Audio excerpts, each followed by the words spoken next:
Okay, in this episode, we will talk about how to configure IMX.6's I2C adapter as a register to help us complete the I2C communication. Last episode we talk about the I2C protocol, how to communication between the I2C master and the slave. So we simply review it. You see the picture. The singular I2C communication starts from this singular, singular, and then end with the stop singular. So between the communication, the whole communication, the first is the start singular, the last is the stop singular, and for on SCL has the regular clock, and on SDA there are data transfer. The data transfer, each bit will correspond to the clock, and each basic transfer unit is 9 bits. The first 8 are bytes, are the real date needed to be written or needed to be read, and the length is the ACK or ACK bit. Of course, no matter writing or reading, the ACK bit is always low level. That means the opposite side, which receive the previous 8 bits, will pull down this SDA line. That means the acknowledgement. Okay, let's go to start explaining the registers, how to control a register. This is the second step. I have listed the 5 registers. Of course we have we will talk about the first one, IADR register. This means the address. Actually, we don't talk much more about this register, simply because this register is used to express the device the I2C address. This device will work in the I2C slave mode, so you should write a value to this. The bit 1 to bit 7, we all know that the address of I2C device is 7 bits, and that will be used during the I2C communication. For example, if you write the address, 17OX17, so the master can access it with 17OX17. But we talked about the I2C adapter, I2C master driver, so we do not talk more about this register. We will talk about the other 4 registers. Okay, let's start from this. You say, firstly, we should have a regular clock on the HCL9. For example, 100K frequency, 400K frequency, and between that, we should have a regular fixed frequency. How to generate the frequency? We can take 100K as an example. Of course, we have the frequency register. This is this register. We can write a value in it, and this value corresponds to a division factor, corresponds to a new value. We can call it a factor, and our system frequency divides this factor. The result equates to the ideal frequency. For example, 100K. But so we can use this equation like this. This is the frequency. Take the 100K as example. So the left is 100K, and this is system frequency. Okay, we know it. And so for this, the system frequency divided the 100K. The ideal I2C frequency. So we can get the dividing factor. Yeah. So according to dividing factor, actually, we can see this according to the dividing factor. Actually, for example, if the dividing factor is 320, oh, actually, in this register, we should write 0x11. Yes, actually the value is 17. Yeah, you know. Yeah, should write this 0x 0x 0x11. Yeah, 0x11. Yeah. So this is a value we should be written in the register. So according to this, we can get the ideal frequency we want through the ideal frequency and the system frequency. We can calculate the dividing factor according to the table, and according to the dividing factor, we can find the closest value in this table and write the closest value, IC value to this register. Yeah. So after this, we have the regular frequency, but you know, the I2C communication starts from the start singular and ends from the stop singular. How to generate the start singular and the stop singular? Okay, actually, we should set a bit in the control register.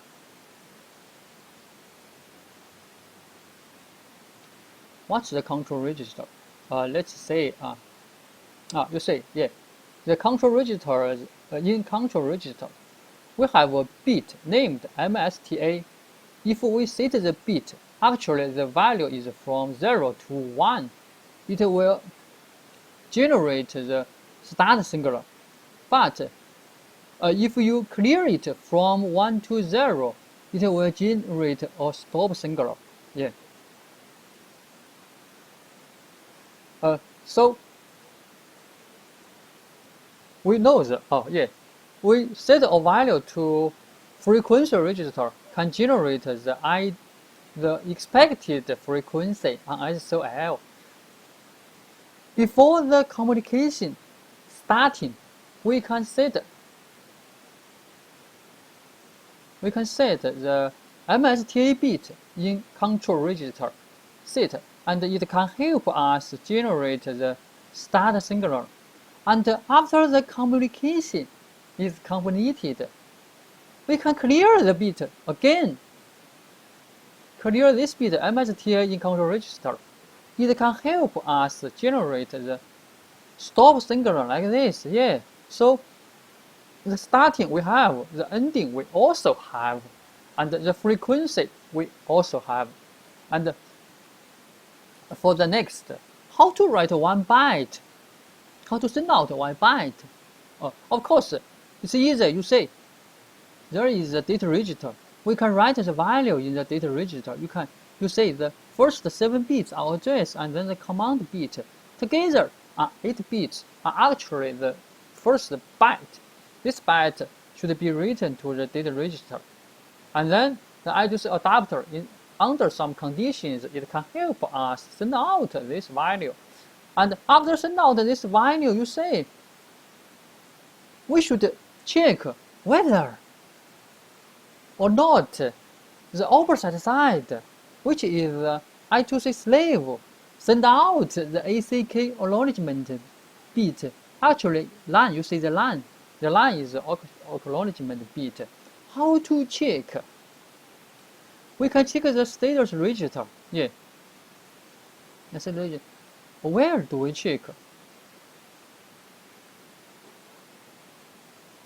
We check this bit, status register, XAK bit, the first bit. If the I2C slave send out the ACK bit, this bit will be set to 0. The 0 means the ACK bit has been sent out by the I2C slave. If this bit is 1, that means till now we didn't receive the acknowledgement bit. Yeah. You know, for the first byte, for the I2C adapter, it sends out and it needs to receive the ACK to the first byte.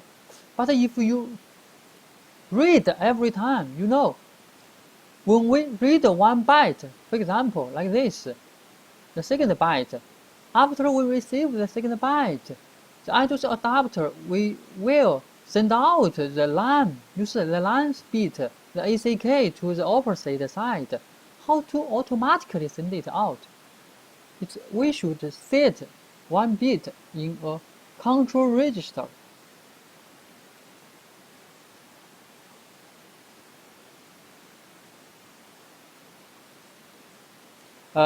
See this in control register. You see this bit named TXAK. If this bit is 0, that means ACK singular is sent to bus automatically. If we set it to 1, there will no ACK singular be set. Yeah. After this, we should set other bit help us to complete the communication. For example, you know, just now we set the MSTA bit to start the start singular, but we can check if the start singular is ready. How to check? We can check this bit IBB. If this bit is 1, bus is busy. That means start singular is detected. If the start singular is not ready, this bit is still 0. Yeah. So of course, after the I2C adapter will launch the communication. Firstly, the I2C adapter will start the start singular, but after set the bit MSTA bit, setting operation can generate the start singular. But after the setting, the I2C adapter should check whether the start singular is ready. How to check? Just now we talked about check this bit IBB in the status register. If this bit is 1, that means the start singular have been ready. Okay, let's go to do other thing. We can go. So except for this, we should enable some bit in control register. For example, IIEM. That means enable I2C interrupter. The I2C interrupter function is very important. When the I2C adapter send out 1 byte or receive 1 byte, it can generate an interrupt to notify the caller driver, I2C adapter driver, that the transaction is completed. Yeah. So this bit before transfer, we should set this bit, and the other bit is MTX. This bit should be 1. We need to transmit data. If this bit is 0, we will receive data. Okay. Let's see this. First is always transmit data. Why? The 7 bits address and the command together should be sent out. So for this first line bit, the first basic unit, we should transfer first. We should set it to 1, MTX to 1. After that, if we are reading, we should set it to 0. If we are also writing, we should set it to 1. Yeah, to 1. And TXAK, just now we talk about every 8 bits, we should, if we receive 1 byte, we should send out an ACK singular. 0 bit. 0 means the ACK singular is sent to bus automatically. Oh, let's say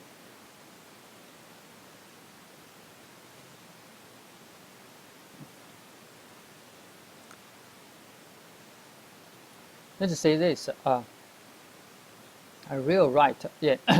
Firstly, we should write the address to the bit 127. Of course, plus the write command.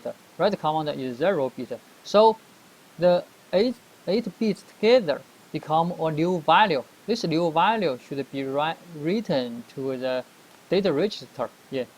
After that, transaction is started, and this 8 bit will be transferred output, and after transfer output, on the last clock falling edge,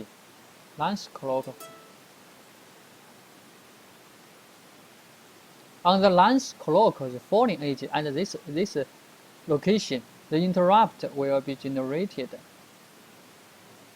Yeah, we will enter the interrupt. Yeah.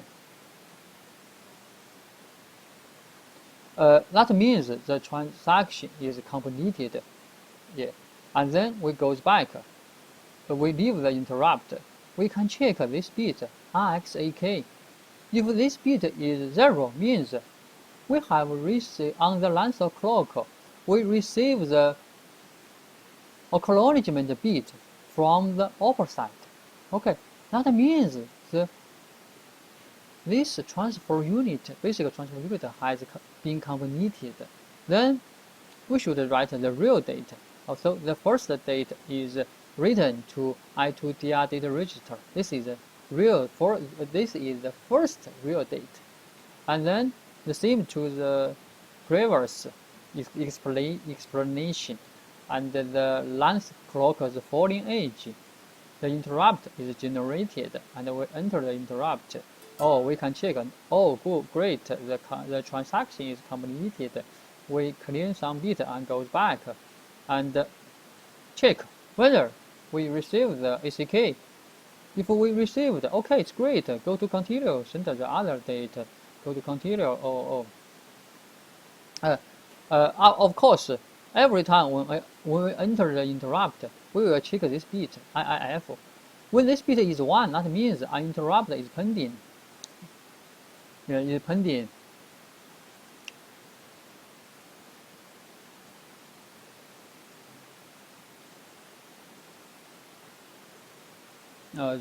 Example. Oh, this is interrupt number. Yeah, this is interrupt number. Okay, and read. But for read, the first byte is also right. You know, yeah, the address and the read command. But the read command is bit 1, and plus the 7 bits address.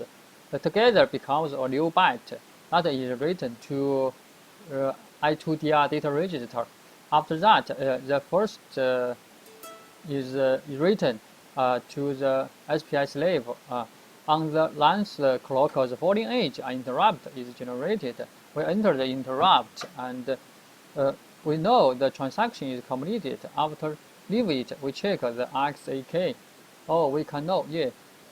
The XAK bit is 0. That means I2C adapter has received the